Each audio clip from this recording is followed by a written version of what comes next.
بسم الله الرحمن الرحيم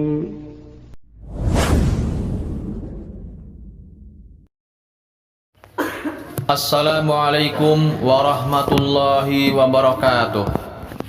Innal hamdalillah nahmaduhu wa nasta'inuhu wa nastaghfiruh wa na'udzu billahi min shururi anfusina wa min sayyiati a'malina may yahdihillahu fala mudilla lahu wa may yudlilhu fala hadiyalah. Asyhadu an la ilaha illallah wahdahu la syarikalah wa nashhadu anna Muhammadan abduhu wa rasuluh. Ya ayyuhalladzina amanu taqullaha haqqa tuqatih wa la tamutunna illa wa antum muslimun. Ya ayyuhan nasu taqu rabbakumul ladzi khalaqakum min nafsin wahidah wa khalaqa minha zawjaha wa bassa minhuma rijalan katsiran wa nisaa'a wattaqullaha alladzi tasaaluna bihi wal arham innallaha kana 'alaikum raqiba. Ya ayyuhalladzina amanu taqullaha wa qulu qawlan sadida yuslih lakum a'malakum wa yaghfir lakum dzunubakum wa may yuti'illaha wa rasulahu faqad faza fawzan 'azima. Fa inna asdaqal haditsi kitabullah wa khairal hadyi hadyi Muhammadin sallallahu alaihi wasallam wa syarrul umuri muhdatsatuha fa inna kulla muhdatsatin bid'ah wa kulla bid'atin dhalalah wa kulla dhalalatin finnar amma ba'd. Hadirin jamaah Jumat yang dimuliakan Allah Subhanahu wa taala.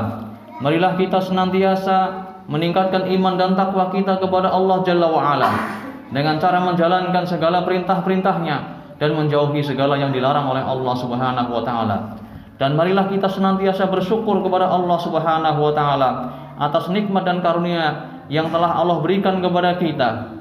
Dan di antara nikmat yang besar adalah Dia mengutus Rasulullah sallallahu alaihi wasallam kepada kita kaum muslimin beserta dengan keistimewaan yang besar dan kedudukan yang mulia. Di antara keistimewaannya adalah mukjizat Isra, yaitu perjalanan pada malam hari dari Masjidil Haram menuju Masjidil Aqsa, kemudian diteruskan dengan Mi'raj, yaitu naik ke langit. Isra dan Mi'raj merupakan nikmat besar bagi kaum muslimin. Allah Subhanahu wa taala telah memberitahukan perkara Isra dan Mi'raj ini dan menjelaskan hikmahnya di dalam surat Al-Isra dan surat An-Najm. Hadirin jamaah Jumat yang dimuliakan Allah Subhanahu wa taala. Pada peristiwa Isra dan Mi'raj itu, Allah Subhanahu wa taala memuliakan nabinya dan memperlihatkan kepadanya tanda-tanda kebesarannya serta mewajibkan salat 5 waktu kepada umatnya yang merupakan salah satu rukun Islam setelah 2 kalimat syahadat. Pada awalnya Allah Subhanahu wa taala mewajibkan 50 kali salat sehari semalam. Akhirnya Allah Subhanahu wa taala meringankan menjadi 5 kali salat sehari semalam, tetapi pahalanya sama atau setara dengan pahala 50 kali salat. Pada perjalanan penuh berkah ini, Rasulullah sallallahu alaihi wasallam melihat tanda-tanda kebesaran Allah yang meneduhkan pandangannya dan menguatkan keyakinannya. Isra Mi'raj ini menjadi bagian dari mukjizat yang paling besar dan tanda-tanda kebesaran Allah Subhanahu wa taala. Isra Mi'raj telah menggembirakan golongan orang-orang yang beriman dan telah membuat marah orang-orang kafir pada waktu itu. Allah Subhanahu wa taala berfirman, "Wa ma ja'alna ar-ru'yal lati araynaka illa fitnatan lin-nas." Dan kami tidak menjadikan mimpi yang telah kami perlihatkan kepadamu melainkan sebagai ujian bagi manusia. Al-Isra ayat 60. Dengan Isra Mi'raj itu Allah menegakkan hujjah dan menerangi alam raya sehingga orang yang beriman semakin yakin kepada Rabb-Nya, semakin yakin kepada Tuhannya, dan orang-orang yang kafir semakin kafir padahal sudah begitu nyata bukti berada di hadapannya. Sudah seharusnya kaum muslimin di setiap zaman, di setiap masa bersyukur kepada Allah atas nikmat ini dengan menunaikan kewajiban sholat 5 waktu sehari semalam pada waktunya dengan ketentuan yang telah ditentukan oleh syariah. Sudah seharusnya mereka menjauhkan diri dari dosa-dosa dan maksiat. Pada malam Isra Mi'raj itu, Rasulullah sallallahu alaihi wasallam mengabarkan bahwa beliau melihat para pelaku dosa disiksa dengan siksaan yang keras. Rasulullah sallallahu alaihi wasallam memberitahukan bahwa beliau datang kepada suatu kaum yang meremukkan kepalanya dengan batu. Ketika kepalanya telah remuk, kepalanya kembali seperti semula, maka kaum tersebut tidak henti-hentinya meremukkan kepalanya. Beliau bertanya, siapakah mereka itu wahai Jibril? Maka Jibril menjawab, mereka itulah yang kepalanya berat untuk melaksanakan sholat wajib. Kemudian beliau datang kepada suatu kaum yang kemaluan dan duburnya tertutupi dengan secari kain. Mereka pergi merumput ke tempat penggembalaan seperti kawanan onta dan binatang ternak. Mereka memakan pohon-pohon yang berduri, buah zakum, bara api, dan batu-batu dari neraka jahanam. Lalu beliau Rasulullah SAW bertanya kepada malaikat Jibril, siapakah mereka wahai Jibril? Maka Jibril menjawab, mereka adalah orang-orang yang tidak membayar zakat dari harta mereka. Allah tidak pernah menganiaya mereka, dan bahwasanya Allah sekali-kali tidak menganiaya hamba-hambanya. Selanjutnya Rasulullah SAW datang kepada suatu kaum yang di hadapannya ada daging matang dan di sebuah wadah, dan pada wadah yang lain berisi daging mentah yang sudah membusuk. Mereka makan daging mentah yang busuk itu dan justru membiarkan daging matang yang lezat. Maka Rasulullah SAW bertanya, siapakah mereka wahai Jibril? Maka Jibril menjawab, mereka adalah umatmu yang memiliki istri yang halal dan baik, tetapi justru mendatangi wanita yang buruk dan menginap bersamanya hingga pagi hari. Dan juga perempuan yang memiliki suami yang halal dan baik, tetapi justru ia mendatangi lelaki yang buruk dan menginap bersamanya hingga pagi hari. Lantas beliau datang kepada seseorang yang telah mengumpulkan ikatan besar yang tidak sanggup ia membawanya, tetapi ia menambah lagi ikatan itu. Maka Rasulullah SAW bertanya, apakah ini wahai Jibril? Kemudian Jibril menjawab, dia adalah seseorang dari umatmu yang mendapatkan amanah dari banyak orang. Ia tidak mampu memenuhinya, tetapi ia bersikukuh untuk menanggungnya. Selanjutnya beliau datang pada suatu kaum yang menggunting lidah-lidah dan mulut-mulut mereka dengan gunting besi.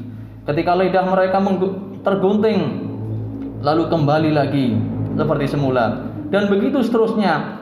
Maka Rasulullah SAW bertanya, apakah ini wahai Jibril? Maka Jibril menjawab, mereka itu adalah para penyuruh fitnah. Kemudian beliau datang pada sebuah lubang kecil. Dari lubang kecil itu keluar seekor sapi yang besar. Maka sapi itu ingin masuk ke dalam lubang itu kembali, tetapi tidak bisa. Maka Rasulullah SAW bertanya, apakah ini wahai Jibril?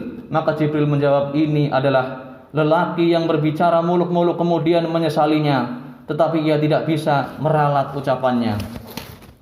Rasulullah SAW juga mendatangi suatu kaum yang perutnya seperti rumah yang di dalamnya terdapat kawanan ular yang masuk dari luar perut. Beliau bertanya, siapakah mereka itu wahai Jibril? Maka Jibril menjawab, mereka adalah para pemakan riba. Hadis riwayat Ibnu Jarir dengan sanadnya dari Abu Hurairah. Kaum muslimin jamaah Jumat rahimakumullah, Nabi SAW melihat orang-orang yang berdosa itu disiksa atas perbuatan dosanya. Beliau mengabarkan hal itu sebagai peringatan kepada umat Islam agar mereka tidak berbuat dosa yang buruk ini. Di antaranya adalah malas sholat 5 waktu. Orang sering melakukan perbuatan dosa ini sehingga banyak orang yang malas melakukan sholat 5 waktu. Maka sudah seharusnya mereka bertaubat kepada Allah Subhanahu wa taala dan menjaga sholat 5 waktu sebelum mereka menghadapi siksaan-siksaan yang pedih ini. Salah satu perbuatan dosa adalah tidak membayar zakat. Kewajiban zakat disandingkan dengan kewajiban sholat. Di samping juga ada ancaman yang keras kepada orang yang enggan membayar zakat bagi yang sudah memenuhi syaratnya. Sudah menjadi kewajiban orang-orang yang memiliki harta untuk mengeluarkan zakat sesuai dengan perintah Allah Subhanahu wa taala. Hadirin jamaah Jumat rahimakumullah, kemudian di antara perbuatan dosa yang diperingatkan pada saat Mi'raj adalah dosa berbuat zina. Zina merupakan dosa yang paling keji dan menjijikan. Sanksinya di dunia dan di akhirat amatlah keras. Allah Subhanahu wa taala berfirman, "Wala taqrabuz zina innahu kana fahisyatan wa sa'a sabila." dan janganlah kalian mendekati zina. Sesungguhnya zina itu adalah suatu perbuatan yang keji dan suatu jalan yang buruk. Quran surat Al-Isra ayat ke-32. Hadirin yang dimuliakan Allah Subhanahu wa taala, Allah juga menyebutkan zina bersandingan dengan syirik dan membunuh. Allah berfirman di dalam surat Al-Furqan ayat 68 sampai dengan 70 yang terjemahannya ialah, dan orang-orang yang tidak menyembah Tuhan yang lain beserta Allah dan tidak membunuh jiwa yang diharamkan Allah untuk membunuhnya kecuali dengan alasan yang benar dan tidak berzina. Barang siapa yang melakukan yang demikian itu, niscaya dia mendapatkan pembalasan dosanya, yakni akan dilipat gandakan azab untuknya pada hari kiamat, dan dia akan kekal dalam azab itu dalam keadaan terhina kecuali orang-orang yang bertaubat. Hadirin yang dimuliakan Allah Subhanahu wa taala, inilah siksaan yang diberikan oleh Allah Subhanahu wa taala atas perbuatan berzina.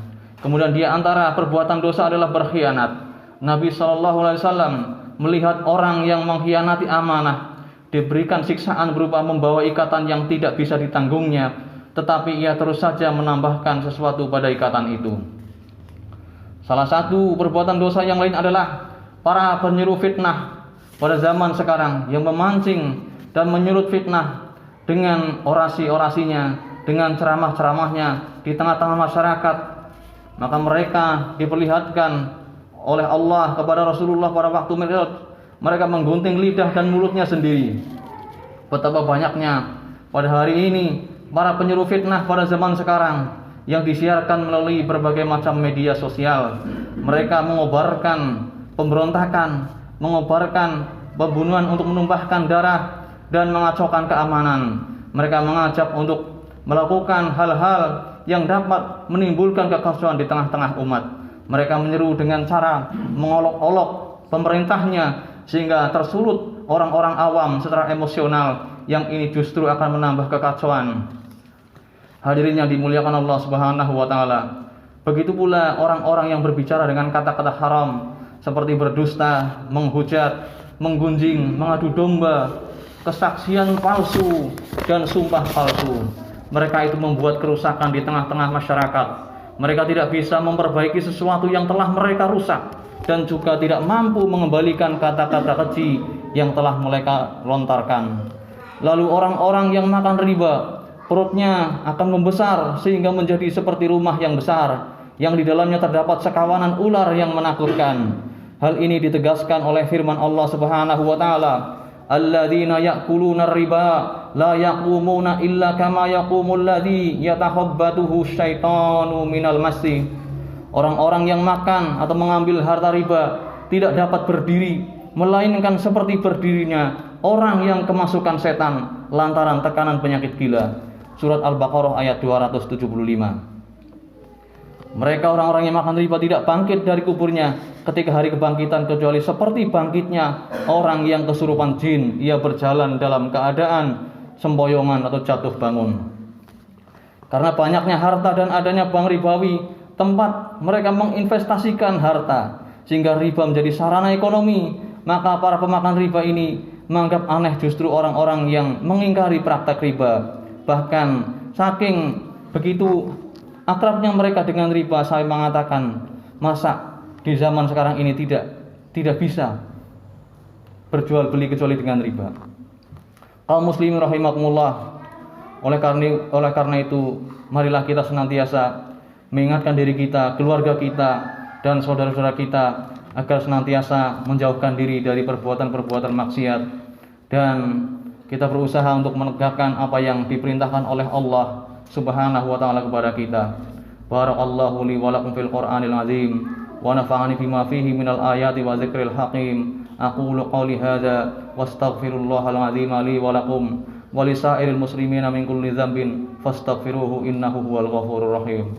Alhamdulillah, assalatu wassalamu ala Rasulillah wa ala alihi wa sahbihi wa mawalah.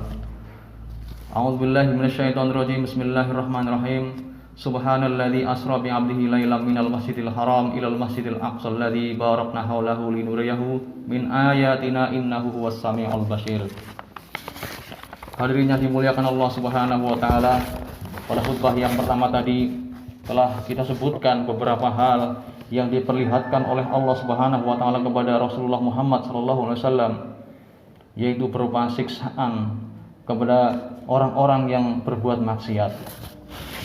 Hadirin yang dimuliakan Allah Subhanahu wa taala, Allah berfirman seperti yang disebutkan tadi, Maha suci Allah yang telah memperjalankan hambanya pada suatu malam dari Masjidil Haram ke Masjidil Aqsa, yang telah kami berkahi sekelilingnya agar kami perlihatkan kepadanya sebagian dari tanda-tanda kebesaran kami.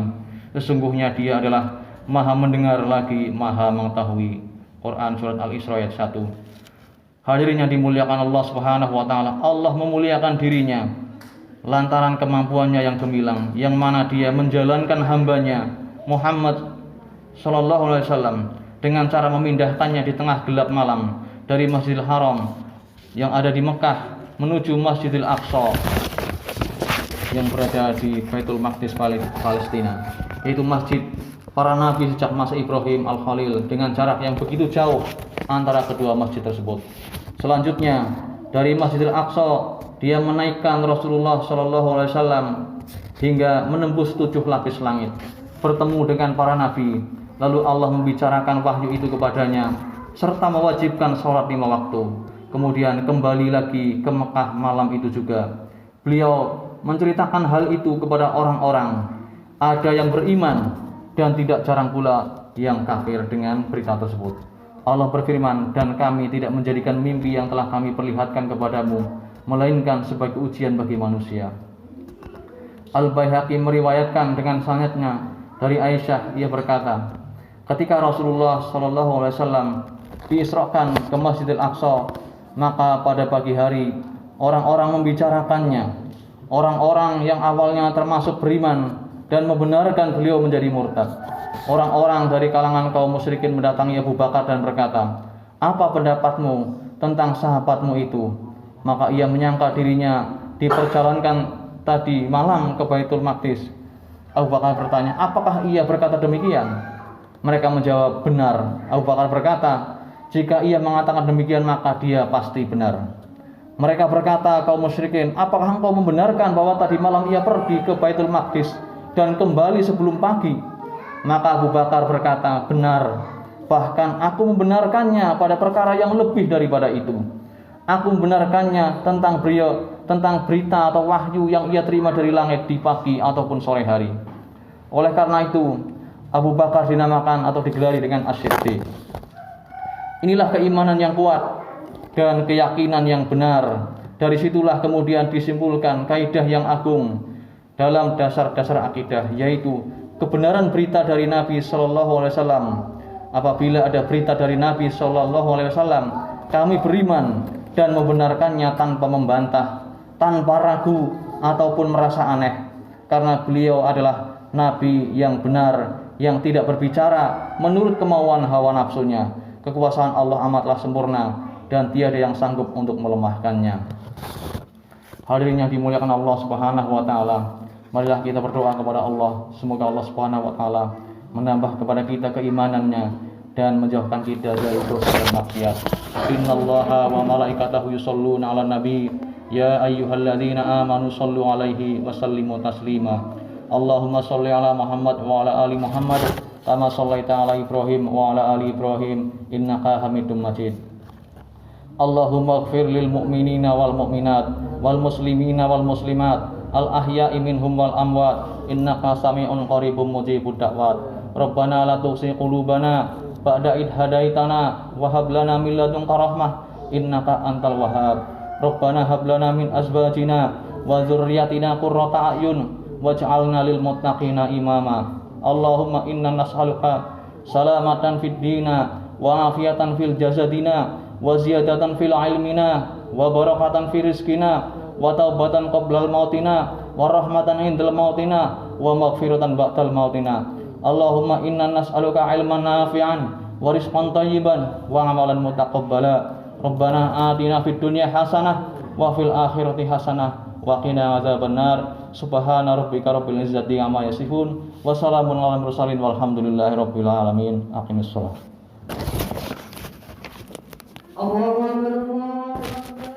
الحمد لله رب العالمين.